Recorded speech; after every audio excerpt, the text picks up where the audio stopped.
folks, welcome to the Prepared Homestead. This is Travis. Thank you all for stopping by to watch.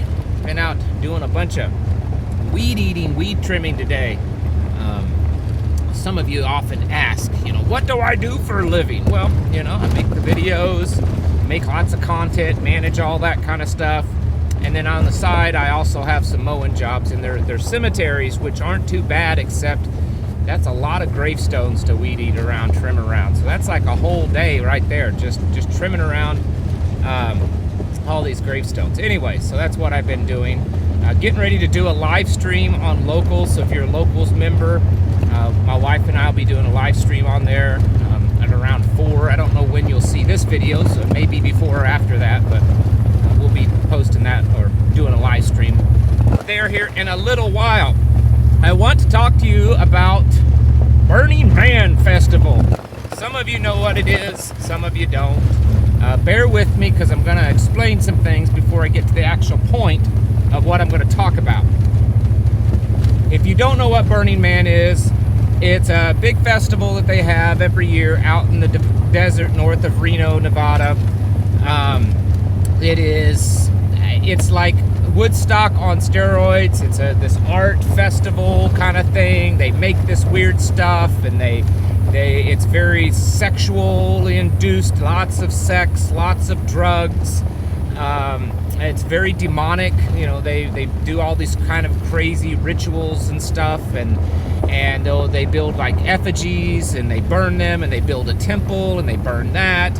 And there's like 70,000 people out there. And there's celebrities go out there. You can't say it's just a bunch of degenerates. I mean, there's some wealthy people that go out there, spend lots of money because it's expensive. It's very expensive to do this. So anyways, that's going on this week. And I don't even care about that. That's not the point. I have a point that's different than what a lot of you might think about. If you've been online the last 24 hours or so, it's been dominating a lot of the conversations on social media, and because there's been some unusual storms and weather over the desert areas. I talked about Las Vegas this morning, of how the streets are flooded. It's pretty bad. I mean, it's a desert out there, and so when it rains, they're not used to that.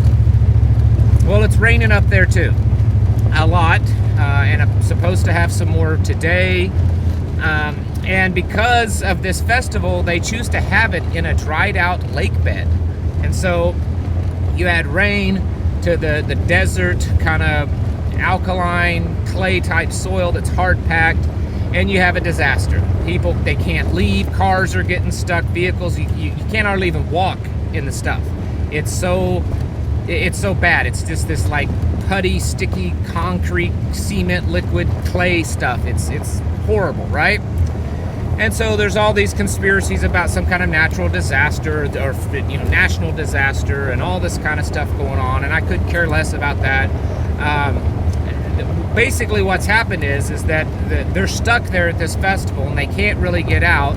It's so difficult to walk. You can't even walk out of it because it's several miles from the main road, and they're just stuck there. And so they've issued warnings and telling people to just hunker down where they're at. Conserve their water, conserve food, because they only take enough water and food for a few days, and maybe some of it's gotten ruined. They may be there a few days longer. They can't bring stuff in, they can't leave, all this kind of stuff. So it's a big disaster, and it's being talked about online a lot, and there's a lot of conspiracies spreading around, and probably a lot of it's not true, but some of it may be. And again, that's not what I'm focusing on. I am getting to a point. I've got to go around the barn a few times to get inside the door, right?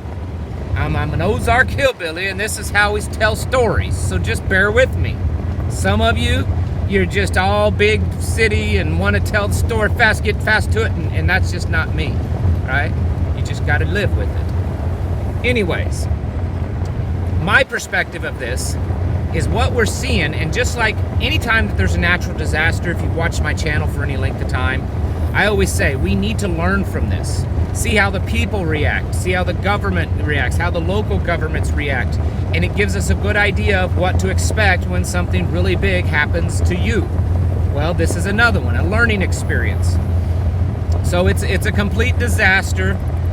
There's videos of people that are there. They're able to get some cell service, and they're saying already people are stealing things. They're, you know, on the verge of like Lord of the Flies kind of thing, because the type of people there, and they're, you know, they're freaking out because they can't get out of there. They're freaking out because they may not have enough food and water, and, you know, already talks of sending National Guard and airdropping water and all kinds of craziness. Now, my point is this.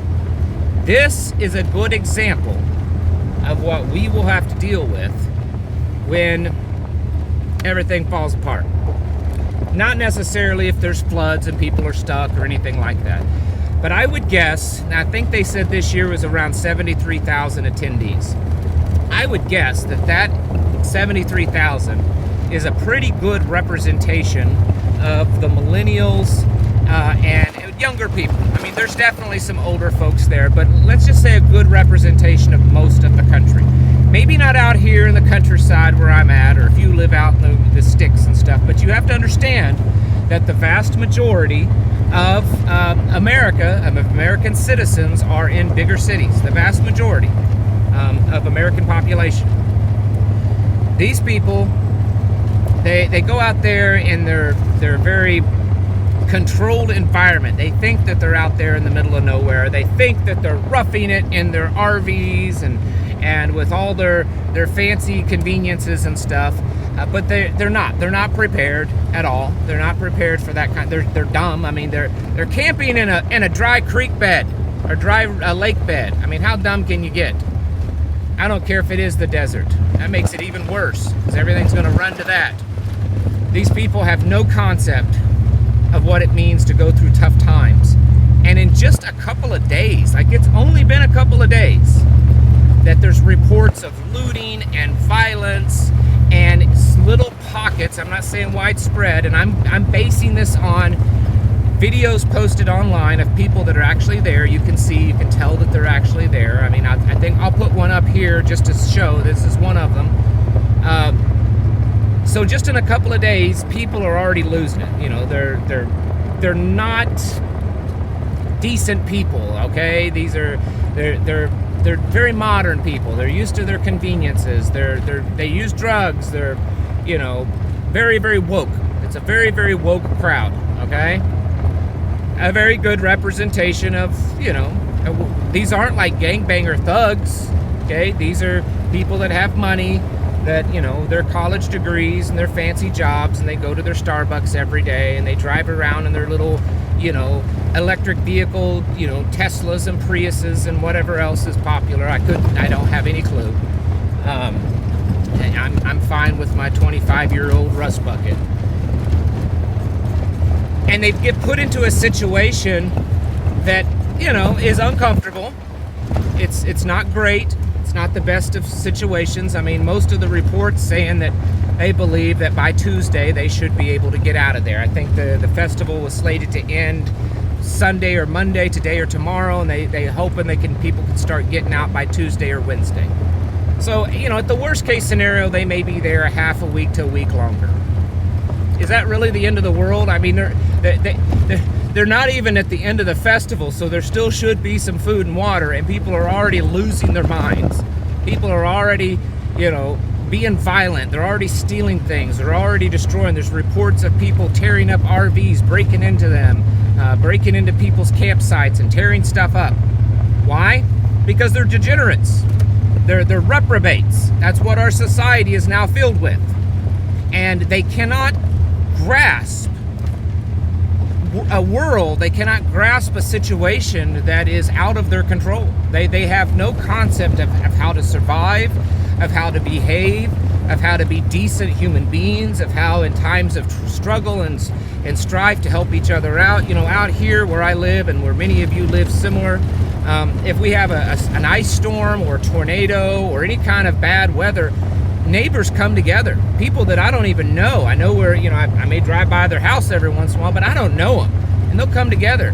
You break down. If I broke down right here, it would not take very long for someone to come out here or drive by and ask if I need some help. Happens all the time. I do the same thing for people.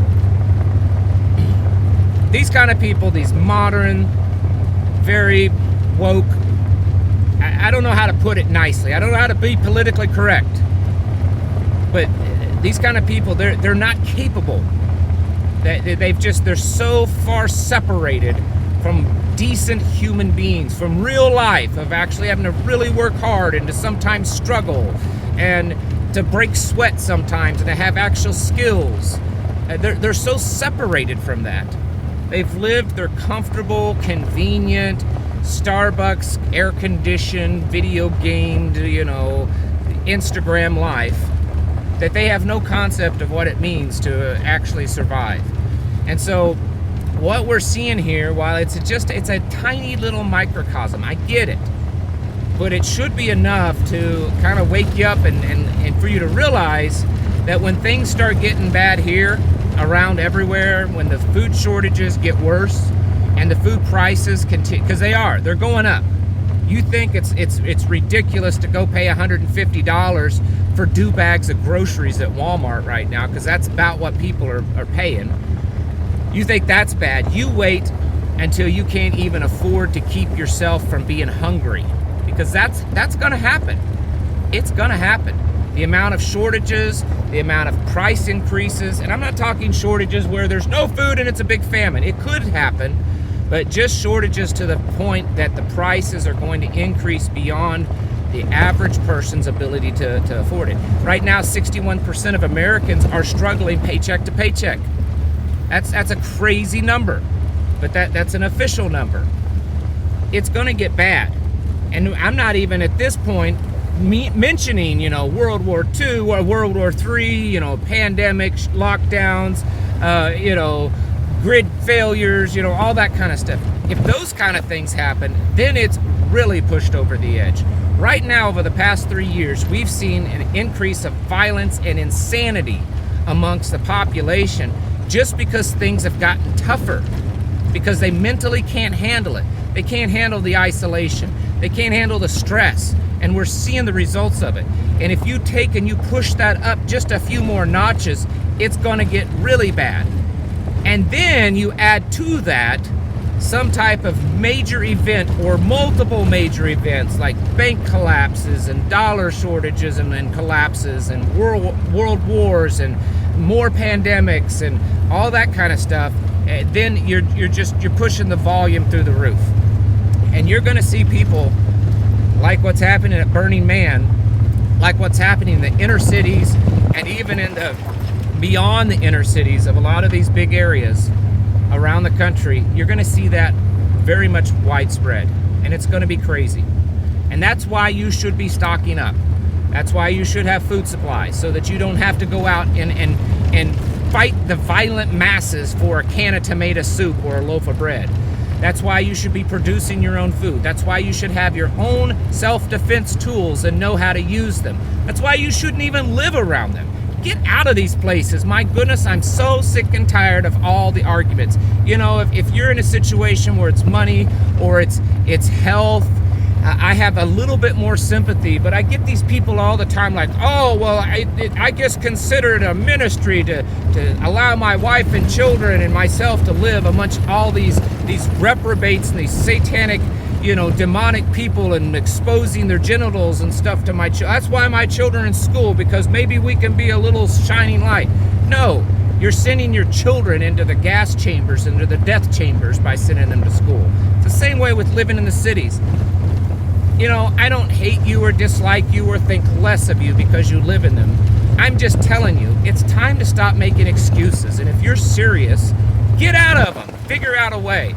People do it all the time. It's a struggle. It's hard. I can name off people right now, right in a few miles of where I'm at, that are living in tents, that's bought in little sheds, that's built tiny little cabins, because it was the only way they could make it work for a while to get them out of the city. And you know what? They all tell me they love it. They're happy. Yeah, it's hard, but they're happy. So it's possible. But I'm kind of getting off on rabbit trails. The point is, this is going to happen. It's happening already, and it's going to get worse. And don't be complacent. Don't keep tuning it out and say, well, that's not going to happen here. It's not going to happen around here. It's happening everywhere. There's been reports here in Missouri just last week of a couple of guys from one of the big cities came out to a little country bump in the road town broke into someone's house while they were home and beat the snot out of them. And it was a woman. She should have, had been more prepared with weapons to defend herself, because you can do that in Missouri and not fear prosecution. The point is that kind of stuff's going to start happening more and more.